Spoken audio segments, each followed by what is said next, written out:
Greetings, this is Brent Maxwell, meteorologist with the National Weather Service in San Diego, California. I'm sure some of you have been wondering, where have all the thunderstorms been so far? Well, we've had some thunderstorms this summer over the mountains and some of the desert areas, but the activity has definitely been below normal compared with normal. And some of you are wondering, will the activity increase? Well, we have more information in this weather briefing. First of all, we've had around 9 days of thunderstorm activity somewhere in that area defined in the map below, which covers basically southwestern California. Most of those days have only had isolated thunderstorms, with the exception of a few days in late July when we had a little bit better activity. Typically, we'll have around 15, maybe up to about 20 days up through mid-August with at least a few thunderstorms in our area. And usually we've had several days with numerous thunderstorms over the mountains, sometimes even reaching west of the mountains into some of the valleys. If we take a look at the normal summer pattern, this is a map showing a composite of all of the July days over a 20-year period, and we can see that typically the high pressure ridge extends from near or just a little bit south of the Four Corners area, east and southeast to Texas, Louisiana, and Florida, and we get southeast flow typically on the back side of that high, which can bring moisture into the desert southwest and parts of California. On the other hand, the low-pressure trough will typically be off the coast of the Pacific Northwest and extend well into the North Pacific. However, for this summer, if we look at July of 2016, the high-pressure ridge has been further south, with the low-pressure trough over the coast, over the west coast, with impacts on Southern California because most of the time we've had more of a dry southwest flow going on. Note that Arizona, which has had some monsoonal activity or a little bit better monsoonal activity, can get south flow with this pattern, which will bring in moisture from Mexico. Note that the high pressure ridge is not as strong as normal either, and it does not extend as far north into the western United States. Therefore, states like Utah and Colorado have had fewer thunderstorms so far this summer, just like Southern California, as compared to normal.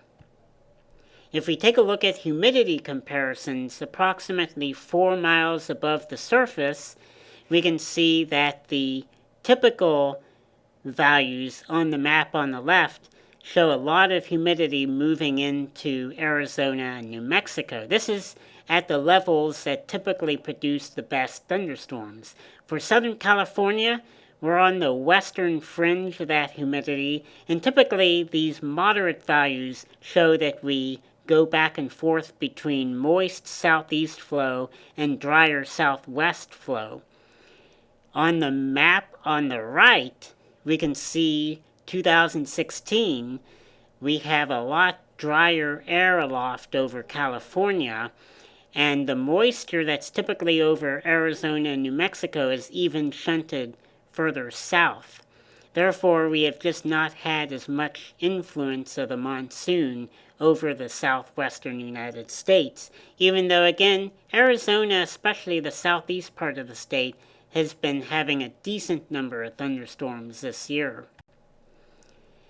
If we take a look at the future, first of all, if we look at today, we're going to have scattered thunderstorms this afternoon over the mountains in some desert areas. So we do get a change, and we could have locally heavy rain, strong gusty winds, and of course dangerous cloud-to-ground lightning strikes are always possible with thunderstorms. A few of these lightning strikes could be what we call dry lightning strikes that occur where rain has not occurred. Precipitation will take a break this weekend because we get the high pressure ridge forming off the coast and moving into Southern California. That will bring a lot of heat, but it should keep the moisture to the east of the area. However, if we look forward to next week, we have thunderstorm chances increasing Wednesday through Friday, with the potential of some good scattered to possibly widespread thunderstorms by about Thursday or Friday. If we look at the map on the left, that high pressure ridge forms over the Four Corners area and areas just to the south, while we have a trough off the coast, so that will help with the south to southeast flow and bring in more moisture, as is shown with the blues and the violet colors. With the map on the right, we're looking at what we call a time height cross section, and you see towards the right, we see some of those blues and purples increasing. That means that we have more moisture and at different height levels in the atmosphere. So that will definitely help with our monsoonal thunderstorms. So in summary, high pressure ridge has been further south and also further east this year, and that's made it more difficult to get the moisture, and therefore we've had fewer thunderstorms, at least so far in Southern California.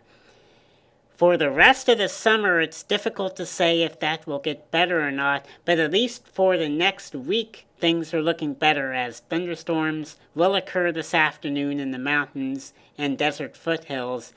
Then after a little break over the weekend into early next week, thunderstorms will be possible, mainly Wednesday through Friday, possibly beyond. Thanks a lot, and enjoy the weather out there wherever you are. For more information, please go to weather.gov/San Diego, and you can read all about the storm systems for next week. Thanks for joining us for this weather briefing, and stay dry next week wherever you are.